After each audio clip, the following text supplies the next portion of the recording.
Throughout the history of the Pokemon TCG, control decks have taken many different forms. Some control decks take prize cards slowly and methodically over the course of a game. Others may try to slow down your opponent's game plan by locking them out of key cards. On the extreme end of control spectrum, some strategies have been designed around simply waiting for your opponent to run out of cards in their deck, an alternative win condition in the Pokemon TCG. These various spread, lock, or stall strategies have always had a place in the meta over the years, and today we'll be looking at the best supporter cards available for control strategies. And at number 10, we have Cyrus's Initiative.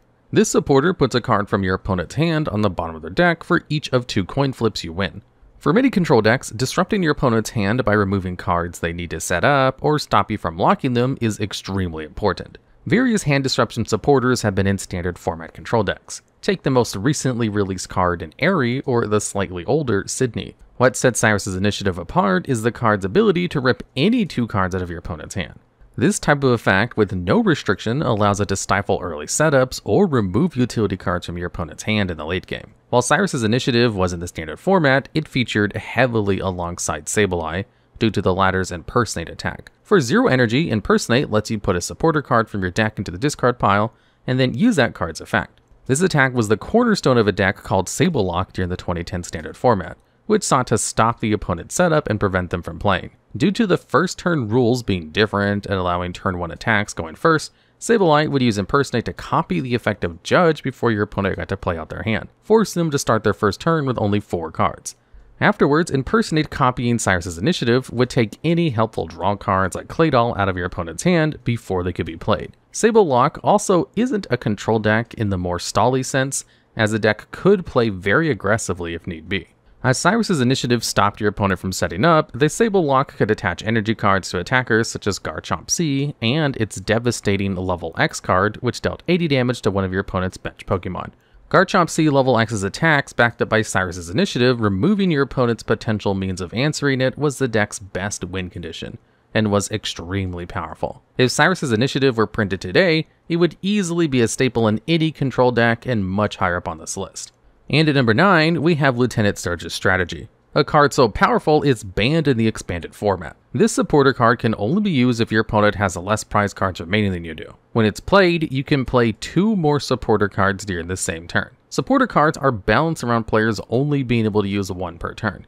So, having reliable access to a card that cheats this restriction allows decks that use it to do some rather ridiculous things. In the context of control decks, being able to play 2 extra supporters in a turn usually meant ripping every single card out of your opponent's hand or taking all of their energy cards off the board. Part of what makes Lieutenant Surge's strategy so good in control decks is due to how they fundamentally play. When you play control, especially the more stall-leaning decks that would use a supporter, you very rarely take prize cards. Since your opponent needs to take KOs to win, they will always have less prize cards in play than you. Lieutenant Surge's strategy would almost always be available, and many control decks and formats where the supporter was legal built their endgame strategy around using it every turn, something made trivial with the existence of control powerhouse Oranguru. This Pokemon's resource management attack lets you put any 3 cards from your discard pile on the bottom of your deck to be used again. Alongside draw engines like Cinccino or Pidgeotto, Oranguru control decks were more than capable of drawing through their entire deck over the course of a game. With few to no other cards in their deck, each of the 3 cards recycled by resource management was accessible on the very next turn. With consistent and repeated access to 3 supporters every turn, Oranguru control could do some ridiculous things. If you shuffled back Lieutenant Surge's strategy and 2 copies of Jesse and James, you could discard 4 cards from your opponent's hand every turn. With 2 copies of Faba, you could permanently remove 2 special energy cards per turn. And of course, these decks also had access to any 2 supporter card combinations that would most harm your opponent's chances of winning. Control decks use some of the strongest supporter cards in the game's history, and letting you use 2 per turn gives them a massive edge over other decks. And at number 8, we have Steven's Resolve.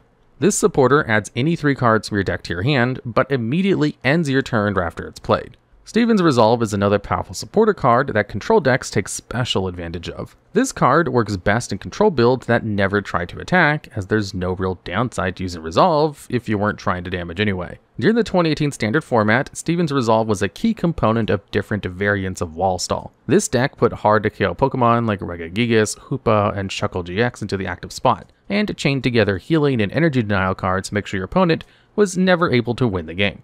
Chaining together multiple uses of Steven's Resolve gave the Wall Stall player a continuous flow of resources that many decks just can't break through. If you search out 2 Crushing Hammers and another Steven's Resolve, your opponent needed to disrupt your hand with a card like Judge, or else they'd get buried in card advantage and have no relevant attacker setup. This card wasn't without downsides, however. Skipping your attack, even in control decks, is often still relevant. For example, the current best expanded format control strategy is built around the interaction between Benelli's Omega Barrage and Technical Machine Evolution as a means to set up turn 1 item locks with Vileplume. Steven's Resolve is a great card, but that doesn't make it a free inclusion.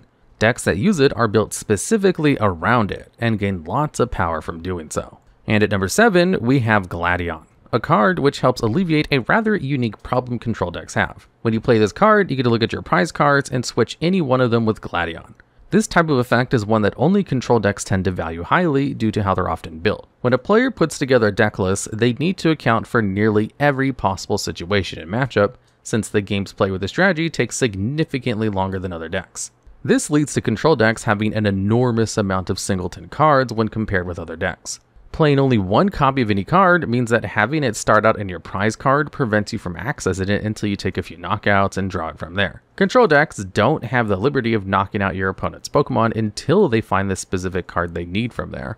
If you were playing a stall deck that never took prize cards and a vital card was stuck in there, like not having Faba to disrupt your opponent's energy, you may just lose the matchup. Gladion is one of the few cards that allows control decks to circumvent this problem. By including 1 to 2 copies of Gladion in a control deck, players could mitigate the risk of important cards being inaccessible throughout a game.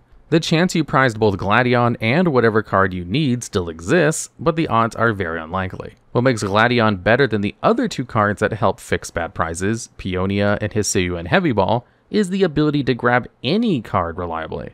Whereas you could draw the wrong cards with Peonia, and Hisuian Heavy Ball only adds basic Pokemon. Gladion could add them all, item, supporter, or even sometimes energy cards, and it will never whiff. Generally speaking, if you play a control deck during Gladion's time in Standard or the expanded format, you played Gladion. And at number 6, we have Belba and Brycen-Man. This supporter is one of the few cards to have ever been banned in the Standard format. When it's played, each player discards the top 3 cards of their deck. Also, if you discarded 3 other cards from your hand when you played Belba and Brycen-Man, it forces each player to discard bench Pokemon until they have only 3 remaining, with your opponent doing so first. While the second effect is certainly valuable in the right circumstances, it was actually just discarding the top 3 cards of the deck that made this supporter so powerful. In the Pokemon TCG, control decks are often viewed as the most difficult to play at a competitive level, due to having to manage the different components the deck has, how many decisions a control player has to make over the course of a single game, and doing this over a long period of time. Control decks, especially those trying to win through your opponent ran out of cards in their deck, took a long time to win, and subsequently gave their opponent a lot of time to be able to break apart the control deck. Belba and Brycen-Man sped up the time it took the control deck to win, and put a lot of pressure on your opponent to find their answers as fast as possible. There were a few different ways to play Belba and Brycen-Man while the card was standard legal. The first and most obvious way was to play the maximum 4 copies of the card allowed by the game's rules, and to try to play the supporter every turn possible. These builds were focused around denying KOs by putting Lily's Pokédoll into the active spot,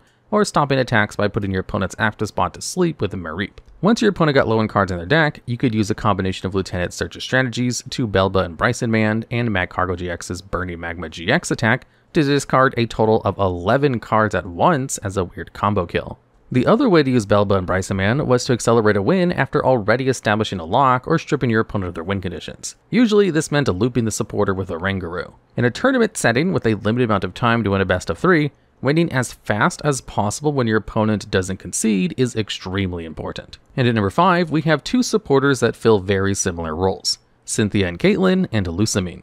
When you play Cynthia and Caitlyn, you get to put a supporter card that isn't named Cynthia and Caitlyn from your discard pile into your hand. Also, if you discarded an additional card when you play the supporter, you draw 3 cards. Lusamine lets you put any combination of up to 2 supporter or stadium cards in your discard pile into your hand. Generally speaking, most supporter cards that let you recycle supporter cards are too slow to see play outside of control decks. Faster decks would rather use items like Palpad to recycle supporter cards so they can reserve their once per turn supporter card use. Cynthia and Caitlyn and Lusamine have significant upsides if a deck plays a slow enough pace where different card types don't matter. We've mentioned a few times how Oranguru gave control decks a powerful late-game resource loop that could recur any cards needed. We've also talked about how many control decks will often use only one copy of important supporters, since they can be reused. Cynthia and Caitlyn and Lusamine gave control decks that weren't using Pokemon like Oranguru or Bunnelby ways to continuously recycle their important cards. In Standard, this meant Wallstall and Florges decks maintained a resource loop. In the expanded format, strategies like Ironthorn's EX or Orbeetle would otherwise have few ways to continuously recur supporter cards while affected by Vileplume's irritating pollen ability. The biggest upside to using Cynthia and Caitlyn and Lusamine is that these two cards could add each other back to the hand. If you use Lusamine and you already had another copy in your discard pile, as long as you added back the second copy alongside whatever other card you needed from your discard, you would never run out of Lusamines. If you never ran out of Lusamine, given a long enough game, you theoretically had infinite access to the effects of every supporter card in your deck. You'd only be able to use those dedicated cards every other turn since Lusamine would have to be used in between uses of it, but this doesn't matter to control decks that frequently play 30 or more turn games. This effect was so powerful that Lusamine used to be banned in the expanded format. Cynthia and Caitlyn has a similar loop since it can add back Lusamine and Lusamine can add back Cynthia and Caitlyn. Modern decks in the Pokemon TCG are often built around some kind of resource loop, and these two supporters can give that loop to any kind of deck. And at number 4, we have Erika's Invitation, and other gusting effects. A gust effect is a card that switches your opponent's active Pokemon for one of their bench Pokemon, chosen by whoever played the effect. The reason we're going to be talking about Erika's Invitation when cards like Boss's Orders are equally played in control decks is because of the unique upside Erika's has that are best utilized by control decks. When you play this card, you look at your opponent's hand and put a basic Pokemon they have onto their bench. Then you get to switch that newly benched Pokemon with your opponent's active Pokemon. Most decks use gust effects like Boss's Orders to KO vulnerable or important bench Pokemon and pull ahead in prize cards. For control decks that don't play towards a prize card win condition, gust effects play the role of denying your opponent's attacks and putting useless Pokemon in the active spot. In this sense, a Boss's Orders plays more like a piece of energy denial compared to the aggressive enabler it is in most other strategies. If your opponent has a useless Pokemon active and can't attack, the control player is free to further their own win condition without worry of KOs. Erika's Invitation is a twist on the usual gust effect by giving it uniquely control-oriented effects that are worth examining. To prevent any Pokemon that aren't meaningfully being stuck in the active spot by gust effects or being trapped by Snorlax's block ability, which prevents retreating, players will avoid putting any unnecessary basic Pokemon into their bench. Control strategies have used many ways to circumvent this over the years, with Erika's Invitation being a unique variant on these cards as it both forces the Pokemon to be benched and brings it to the active spot all in one effect. This card also has the added upside of denying your opponent use out of cards like Lumineon V if you put onto the bench or the supporter card, and providing perfect information on what cards your opponent has access to. As long as there is a control deck in a format, it will play gusting effects as a form of disruption. And at number 3, we have Penny. This card lets you put one of your basic Pokemon and all cards attached to it into your hand. In the current standard format, Penny is an important part of control strategies as the card has a wide variety of use cases. The first and most obvious is that this supporter can pick up a damaged Pokemon which can be replayed immediately at full health. If you have a high HP basic Pokemon, like Blood Moon or Saluna EX, take damage and survive, you can penny the Pokemon back into your hand and replay it immediately. If your opponent only has a single prize card remaining, Blood Moon or Saluna EX can use its Blood Moon attack for 0 energy to deal 240 damage and act as a win condition if milling your opponent out of cards doesn't seem possible, or you need to remove an important Pokemon from your opponent's field. Penny also has added synergy with Blood Moon or Saluna EX, since it lets you reuse the Blood Moon attack on the next turn if you return the Pokemon to your hand. This same loop also applies to any other basic Pokemon you have that happens to survive an attack. Control decks also have a unique way to utilize Penny, that being the ability to remove unwanted bench Pokemon from play. If a player needed to put down a Lumineon V to find an important turn 1 card, but their opponent plays easy ways to KO that Pokemon, Penny can return to the hand and out of harm's way.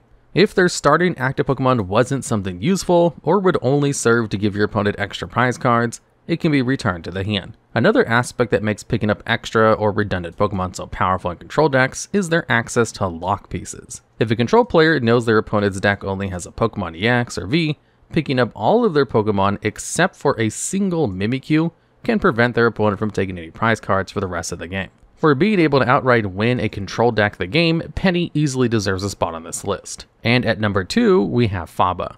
This support card lets you put one special energy or Pokemon tool card attached to one of your opponent's Pokemon, or any active stadium in play, into the Lost Zone. The Lost Zone is a special zone in the TCG where any card there can't be interacted with. The fact Faba puts special energy into the Lost Zone is what makes it so powerful, as those resources can never be regained. Energy removal or denial is one of the key ways a control deck stops their opponent from winning the game. There are many ways to remove energy from your opponent's Pokemon, whether it's item cards like hammers or supporter items like Team Flare Grunt or Plumeria. There are merits to each of these cards over one another, and they're frequently all played in the same deck. Team Flare Grunt can discard any energy card from only the active Pokemon. Plumeria can discard any energy from anywhere at the cost of 2 other cards in your hand. And Faba can't remove basic energy, but Lost Zones any special energy, tool, or stadium. Control decks will play all 3 of these cards if they're allowed to, due to having different niches, but Faba is by far the strongest. Special energy cards are frequently some of the most important cards in any format where they're legal. Entire standard formats and the expanded format to this day have been defined by decks having access to double Colorless Energy or double Dragon Energy, due to these cards accelerating higher power, higher cost attacks. Some strategies even go so far as only playing special energy due to their heightened power over basic energy cards. It's these strategies that Faba excels versus compared to other energy denial supporters. If your opponent's deck has only special energy or very few basic energy, reusing Faba multiple times to Lost Zone all their energy is a very achievable win condition for control decks. If you try to do something similar with Team Flare Grunt or Plumeria, the opponent could have an opportunity to get their energy cards back with special charge. This chance simply doesn't exist when you're playing Faba. Even if your opponent plays few to no special energy, Faba can still be useful as a means to permanently remove powerful tool cards like Technical Machine Evolution or Floatstone from play.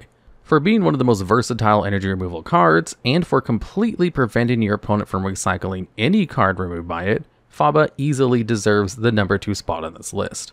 And finally, rounding out the list at number 1, we have 2 supporters that are nearly identical, In and Iono. These 2 supporters each make both players put their hand into their deck and draw cards equal to the number of prize cards that they have remaining. The difference between them lies in making the players shuffle their hands into their deck, whereas Iono forces the cards from each player's hands onto the bottom of their deck and functionally guarantees that any card put back won't be redrawn immediately. Since their release, these 2 cards have been staples in nearly every deck and formats where they're legal to be played due to always being a decent draw. In the early games, when you've taken no or few prize cards, these 2 can give you a fresh new hand in the cases where you previously had a really weak hand. If your opponent is starting to pull ahead in prize cards and has very few remaining, these 2 supporters can put them down to a very low hand size and prevent access to cards which could win them the game, while you try to come back into a winning position. It's the late game potential of these 2 cards that has made them a staple in control decks ever since their release. While more traditional decks win through taking prize cards, control decks don't. When in the late game, as both players are close to winning, In and Iono drastically favor control decks, since supporters will put your opponent down to a single card while grabbing the control player upwards of 6 new cards. Control decks don't even care about getting those 6 cards very much due to them likely already having their engines fully online. It's more about putting your opponent down to as few cards as possible in order to prevent them from winning. These 2 cards can be especially devastating due to how many decks play their matchups versus control. In order to conserve cards in deck to prevent a deck out win condition, and because control decks take some time to truly win the game, players often hold a lot of cards in their hand for exactly when they're needed. This leads to both players having massive amounts of cards in hand during games with control involved. A single In or Iono can lower an opponent's hand size down a double-digit amount of cards if timed well. Control decks are greatly favored when their opponent has access to little resources, thanks to them playing a lot of disruptive pieces. In and Iono put your opponent down to 1 or 2 cards in their hand and can single-handedly change whatever player is more likely to win. For being one of the best ways to establish a winning position for control strategies, and for punishing common counterplay versus control decks, these 2 supporters easily deserve the number 1 spot on this list. Alright, and we hope you enjoyed this look at some of the best supporter cards used by control decks throughout the Pokemon TCG's history. If you want to see a similar video about Pokemon using control decks, let us know down in the comments.